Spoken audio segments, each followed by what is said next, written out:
Today we're going to be taking a look at the budget albums, the classic first 10 budget albums from Flaming Star right through to Separate Ways, and I have a full set of Japanese originals to show you. Before we begin though, just a quick question for you.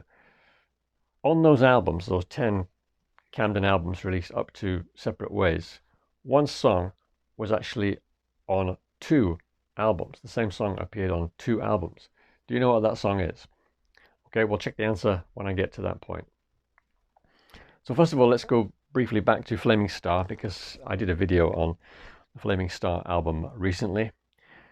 And this album, as we said before, basically consists of movie songs, bookended by the Flaming Star movie title track and a song from the '68 TV special, Tiger Man. So it's kind of a microcosm of Elvis's 1960s, if you like, in that it starts off with a promising track and ends with a very promising track, but in the middle you have a lot of light-hearted movie songs. But as I said in the previous video I did on this album, I actually really enjoy this album. So it was a pretty good start, I think, to the series. If you'd paid your 99p or $2 or whatever it cost where you live, you would have got a good bargain, I think. It was good value for money. In Japan, the album was actually priced at 1800 yen, which was the standard price for a new album at the time. So this album would have actually cost you the same as From Elvis in Memphis. And in fact, there were several reissues available at the time. Albums such as Golden Records Volume 3, Volume 2, and Volume 1, in fact, all available for 1,750 yen, slightly cheaper than this album would have cost you. The second budget album was Let's Be Friends. And this one does have something in common with Flaming Star in that most of the songs are from movies or were intended to be in movies. And this is the Japanese version. You can see it has this different back cover here, and it also came in a gatefold sleeve. Like the album we just looked at, Flaming Star, this one also appeared on the RCA label, not Camden. Going back to the tracks, apart from the movie related tracks, there are also a couple of tracks from the Memphis sessions, If I'm a Fool and I'll Be There.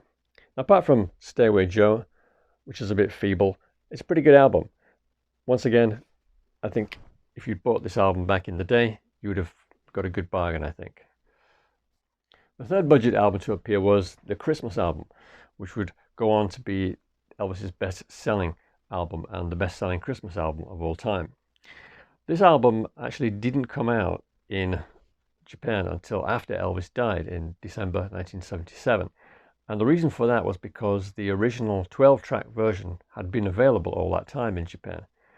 So this is the first pressing of the Japanese 10-track version, which of course has the original 8 Christmas songs from the '57 Christmas album, plus If Every Day Was Like Christmas and Mama Liked the Roses.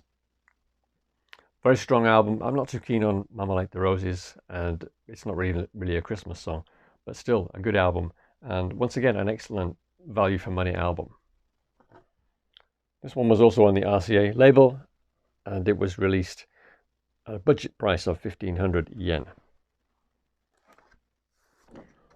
And it came with this insert with lyrics on one side and Japanese liner notes on the other. The fourth album to come out as a budget price release in the US was Almost in Love. And the thinking behind this album was it's basically a collection of singles that never appeared on an album. There is, however, one exception to that, and that is Long-Legged Girl with a Short Dress On, which of course had appeared on the Double Trouble album.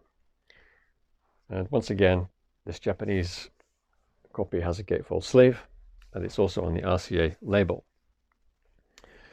Some of these tracks are from Elvis's last movies, so they're pretty good compared to the mid-60s movies, for instance, and there are also other singles which were not related to movies, such as My Little Friend and US Mail. Another very strong collection. So all the albums so far have been really good.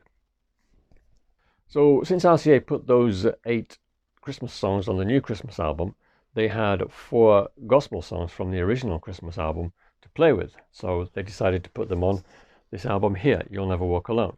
And this is also quite ingenious, the track listing on this album, because you have those 4 tracks from the 1950s, plus 5 more recent tracks, which came from movies and a single. Again, this is a Japanese copy, the same idea, the gatefold sleeve. And it's still on the RCA label and still priced at the full price of 1,800 yen. Just one gripe I have with this album, and I'm not sure why they split up the 4 1950s songs. To me, it would have made more sense to put Peace in the Valley on side 2 and to either end the album with Sing You Children or to put Sing You Children at the end of side 1. That way you could have kept all the stereo songs together, all the 50 songs together, and then put Sing You Children wherever at the end of side 1 or side 2. This is also a very strong album. There's not really any weak songs at all on this album. Those 5 albums sold really well, but when it came to the next one, RCA had a bit of a problem. They didn't really have any singles that had never been put on albums, and they didn't have any unreleased songs left. So what were they going to do? So some bright spark at RCA came up with the idea of gathering songs from old movie EPs. Viva Las Vegas, Easy Come Easy Go, Follow That Dream, and Kid Galahad. And they came up with this album here, Come On Everybody. Once again, this is the Japanese version on RCA. Now you might think, well, why didn't they just release 2 albums? Follow That Dream, Kid Galahad on one album, Easy Come Easy Go, Viva Las Vegas on another album. But to me, this is a much cleverer idea, because if you just take a few tracks from each of those EPs, put it on a new record, it looks like a new record. And they were able to do it not just once, but twice. This is the Japanese copy of I Got Lucky, and this one is very similar to Come On Everybody, in that this one also contains tracks from those 4 EPs. It also has a single, which had never appeared on an album, the excellent Fools Fall in Love. If you haven't heard this song for a while, I suggest you give it another listen. It's got a fantastic instrumental break with the guitar and the saxophone trading licks in the middle there. It's a brilliant instrumental break. This Japanese copy actually has an amusing little error on the back here. It's telling you that the version of The Love Machine is 7 minutes 47 seconds long. Now with the next album, they really did have a problem, because there were no more EP tracks, there were no singles left to gather and put on albums, and there were no unreleased songs. So what did they do? They came up with Elvis Sings Hits from his movies, a collection of songs that had already been released on LP. When I was a kid, I used to think this album was scraping the bottom of the barrel. But when I think about it now, I think it was a touch of genius. And that is because the tracks on this album come from albums such as It Happened at the World's Fair, Double Trouble, and Clambake. And I believe at the time this album came out, they were all deleted. You might think, well, why not just re-release those albums? But nobody bought them in the first place. So what would have been the point of re-releasing them at that time? So what I think they actually did, sticking them all on this album with a recent photograph of Elvis and selling it for £1, $2, whatever, I think it was a brilliant thing to do. And even the cover, it's cheesy. The graphic design on this cover is very cheesy, but I actually think they put more effort into this cover than they did some of the other Elvis albums which came out at that time. At least you've got the star here. They didn't bother with that on most of his other albums. Anyway, this is the Japanese album from that period, 1972. And I think the Japanese really struggled with this album because they just couldn't bring themselves to release this on RCA at a full price. And this was actually the first budget album released in Japan. And it was part of a series. It was the first album in a series called RCA Popular 1100. And 1100 referred to the price, 1,100 yen. And it's in a very flimsy sleeve. It's not a gatefold. and it has a throwback design to the 1960s with its plain white back cover with lyrics and track titles in Japanese. And this one actually didn't appear on the RCA label. It was the first time they released a Japanese album on the Camden label. The next album would never have existed, I don't think, without the previous one, Elvis Sings Hits from His Movies. And it was Burning Love and Hits from His Movies, Volume 2. The makeup of the album is fairly similar to the previous album, except with that album, you had 8 movie songs plus 2 bonus songs, as RCA had the nerve to call them. In this case, you have 8 movie songs plus 2 sides of a recent hit single, a big hit single, Burning Love, and It's a Matter of Time. Now, with this particular album, I really don't know what the thinking was behind the selection of songs, the movie songs, because you have songs on here from Blue Hawaii and GI Blues and Fun in Acapulco, and I'm certain that those albums were still available at the time.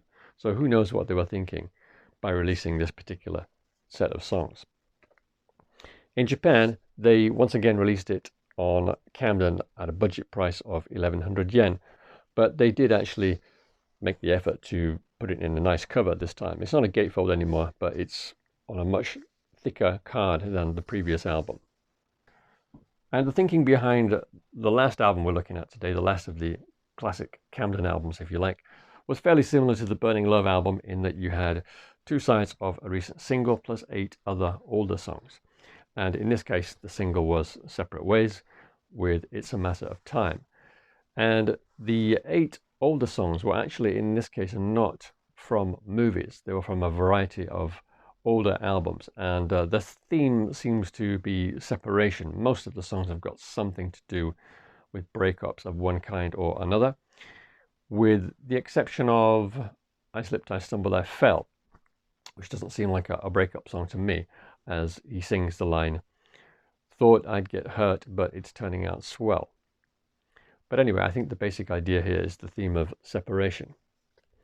And this is the first Japanese issue. Once again, it's on Camden. It was released at a budget price, and it has a decent quality cover, just like the Burning Love album.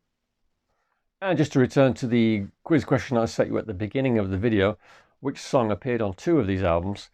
The answer was Long-Legged Girl with a Short Dress On, which appeared inexplicably, I can barely say that word, on Almost in Love.